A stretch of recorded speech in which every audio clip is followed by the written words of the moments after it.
everybody. I'm gonna do my read aloud from a different spot in my house this morning.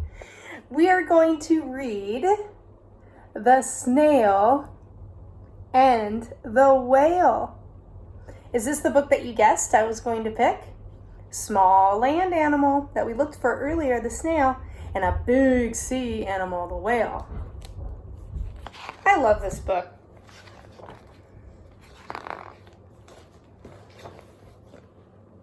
I'm gonna have to scoot over even more here.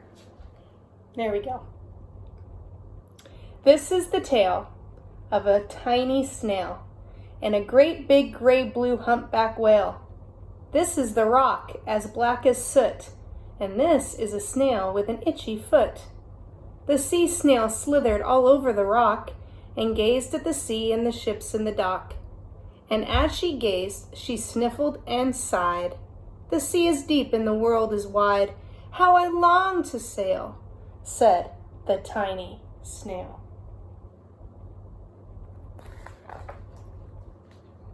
These are the other snails in the flock, who all sucked tight to the smooth black rock, and said to the snail with the itchy foot, "Be quiet, don't wriggle, sit still, stay put." But the tiny sea snail sighed and sniffed, then cried, "I've got it, I'll hitch a lift." This is the trail of the tiny snail, a silvery trail that looped and curled and said,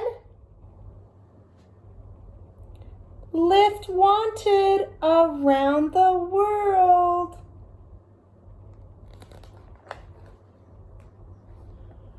This is the whale, who came one night when the tide was high and the stars were bright, a humpback whale immensely long, who sang to the snail a wonderful song of shimmering ice and coral caves and shooting stars and enormous waves. And this is the tale of the humpback whale. He held it out of the starlit sea and said to the snail, "Come sail with me."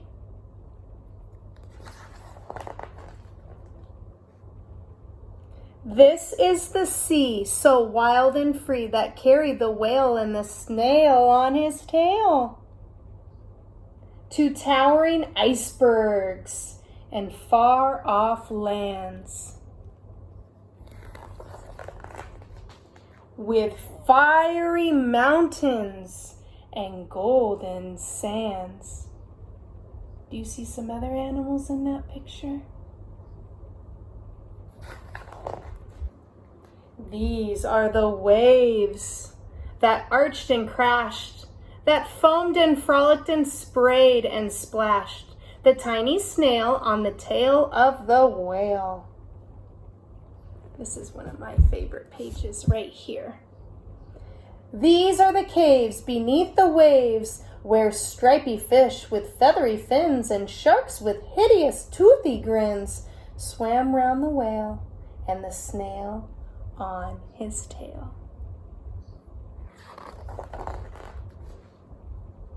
This is the sky, so vast and high, sometimes sunny and blue and warm, sometimes filled with a thunderstorm, with zigzag lightning flashing and frightening the tiny snail on the tail of the whale. I bet that little snail was kind of scared in those storms, but I bet the whale made him feel safe. Now this page always reminds me of home, where I am from, in Washington State. And she gazed at the sky, the sea, the land, the waves, and the caves, and the golden sand. She gazed and gazed, amazed by it all. And she said to the whale, "I feel so small." But then came the day. The whale lost his way. These are the speedboats running a race, zigging and zooming all over the place, upsetting the whale with their ear-splitting roar, making him swim too close to the shore. This is the tide slipping away.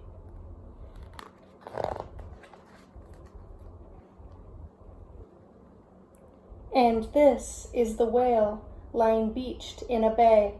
Quick! Off the sand, back to sea, cried the snail.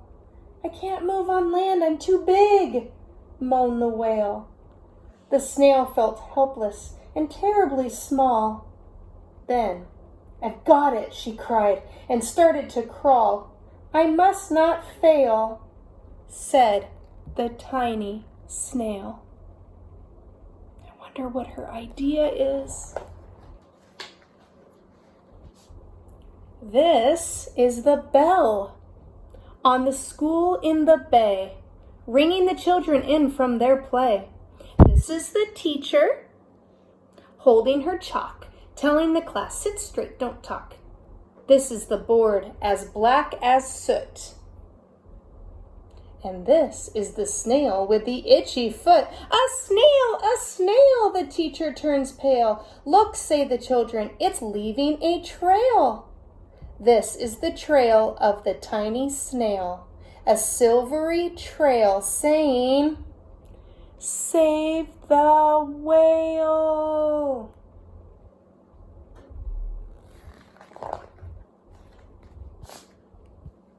These are the children running from school, fetching the firemen, digging a pool,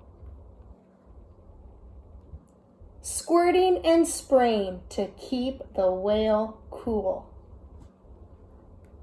Look at all those helpers.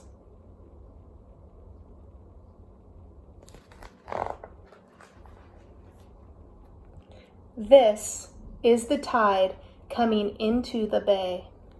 And these are the villagers shouting, hooray, as the whale and the snail travel safely away.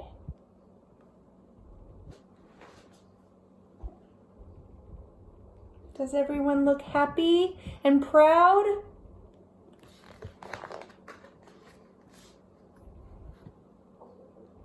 Back to the dock and the flock on the rock, who said, how time's flown, and my, how haven't you grown?